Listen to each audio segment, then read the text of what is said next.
retention pond. They could purchase 2 parcels to start, then have the first right of refusal for the other 2 parcels. If it all goes according to plan, they could keep building.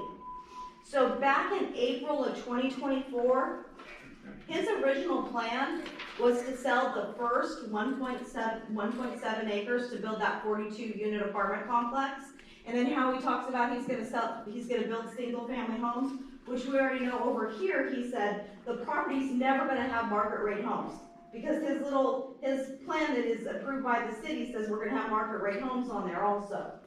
So he never intended on it, because he says he's gonna sell it all to the developers in 1.75 acres. And then at the end, he figures out how much money. Here's a nice little email. He breaks it all down, how he's gonna sell that entire lot for apartment complexes.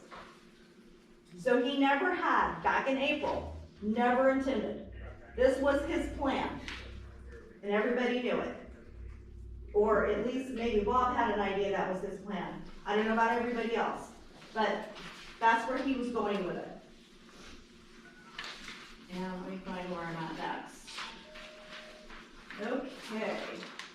And then he always was talking about how much money we were going to make. You know, the city needs money. You guys are talking about how we always need money. Well, back in June of 2021, Josh Cook said the impact fees for the city would roughly be $800K. This is an email, and this is a figure that I saw multiple times. Well, on August 12th to Brian Bassett, Corey says the developer fees would be $2.2 million. So is he inflating how much we're really gonna make, because then he found out people didn't agree with it? So the $800K went to $2.2 million? And I know that there were some emails where there was some questioning asking how much, money could be made, and there's also there was emails asking Paul for how much would it cost to put in the curbs and the gutters and all of that, and I never got those emails. So with the $800K or the 2.2, depending on which figure Corey was working with that day, what were we actually going to make off of this? Or was it really going to bring in any money for us at all? And my next issue that I have is, so there was a lot of scare tactics that went on.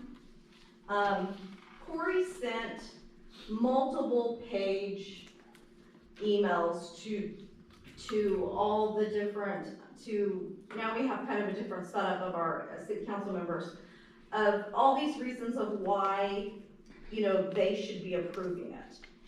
And on 10/10 of 24, from Corey to Chuck Knuckles, who's no longer here, it's about 3 pages long of all these reasons. And Corey tells Chuck, one of our city council members, it's time to stop listening to their arguments. So this planner or this developer saying, quit listening to your city residents. Quit listening to the people who live here, who care about this town. Quit listening to them. It's time, he says they have zero facts. Start listening to the experts who have actually spent time studying these infrastructures in the schools and whatnot.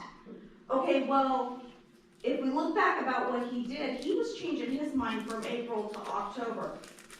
So was he really an expert? He's a broker, a real estate broker. He owns part of that property, and he's gonna make money when he sells it, because he planned on selling it up in 4 parcels.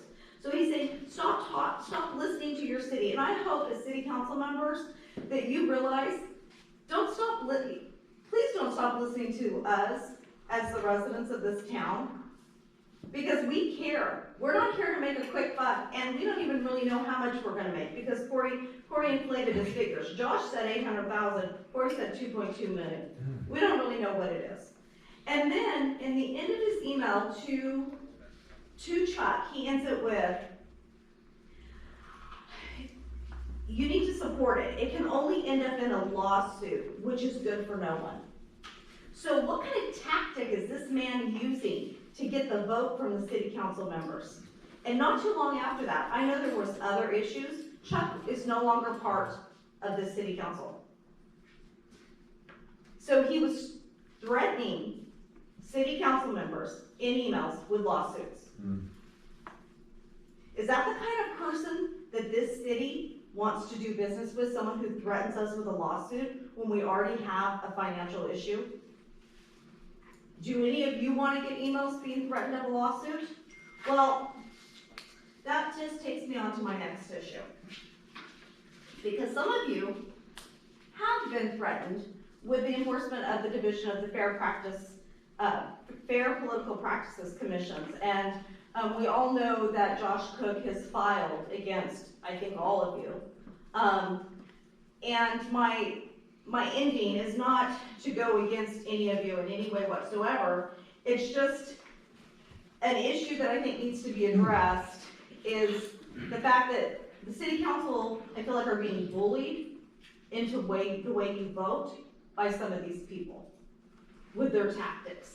And I find it interesting that Josh, he filed a complaint. Mike said that he resigned because of this complaint that was filed because he lived within 1,000 feet of it. When I review the documents, I don't see where there was a vote recorded in July, so I'm not really sure if Mike violated any type of fair political practice. And they have not got back to me yet, because I can also get their documents through a public records request, and they have not, they haven't, I don't know if they've closed the complaint out because they haven't sent me anything yet. And if that's the case, Mike and Jerome live within 1,000 feet and they cannot vote on the property at all. And I find it interesting that this is filed against Mike and Jerome. Mike is now gone. Jerome is sitting on the council. Chuck was threatened with a lawsuit. He's now gone. I just feel like we're just this little town and we have people making these type of threats and filing these type of things that really, do we have time for this in this town? Do we have time for it? Because I don't know about you guys, but I want the potholes out of the front of my house, and maybe not have, water main breaks. That kind of stuff would be nice.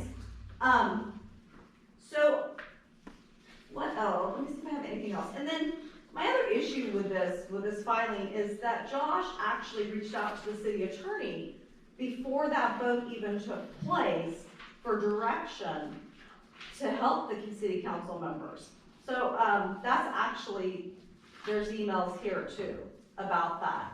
So I find it kind of, kind of a little bit, so kind of undermined it. Or it's, he's gone for a reason, I think. So that is about all that I have to say. If the 6th Street apartment complex comes back onto the agenda, our group will be here again. I will be pulling more that I can find. I would just hope now that we have a new council that you guys all look at this. I can give it to Robin if you want to see the emails, or you can ask Robin. She has all the emails if you want to read them. I just feel like you guys need to be aware when you go to vote, and the lies that we're told, or the half-truths, and we are not at risk of any type of lawsuit from the state. Our housing element is good until 2030.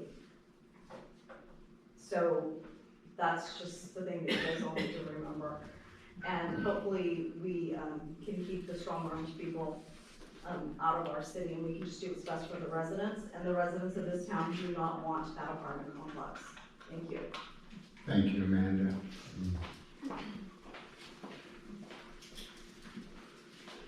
Okay, item 6B, discussion action item, selection of accounting services firm. Craig? Mr. Mayor and Council, as you are aware, our current contracted city accountant, Roy Seiler, is retiring. In fact, retired in January. He agreed to be able to be available and to facilitate the transition. as council may remember, the city council approved a request for proposals process. An RFP process wasn't necessarily required in this instance, but it lends itself to greater transparency. It's a useful tool, and so that was engaged. We received 3 proposals from accounting firms, Harshwall and Company, Regional Government Services, or RGS, and JJACPA Incorporated. And we impaneled a 4-member committee to conduct the interview evaluations. There was a weighted score process, and that scoring process, through the course of the 30-minute interviews, examined experience with municipal finance, of course, local government accounting, technical expertise, including familiarity with our municipal management software, the Cassell system, cost proposal and scalability of services, approach and methodology for financial reporting, auditing, support and compliance, team qualifications and references from other municipalities. The scoring process, as well as the interview process, pointed to a very clear front runner, that being RGS. And not only were they the most competitive in terms of cost proposal, but they demonstrated through the course of our interviews that they have a pretty wide bench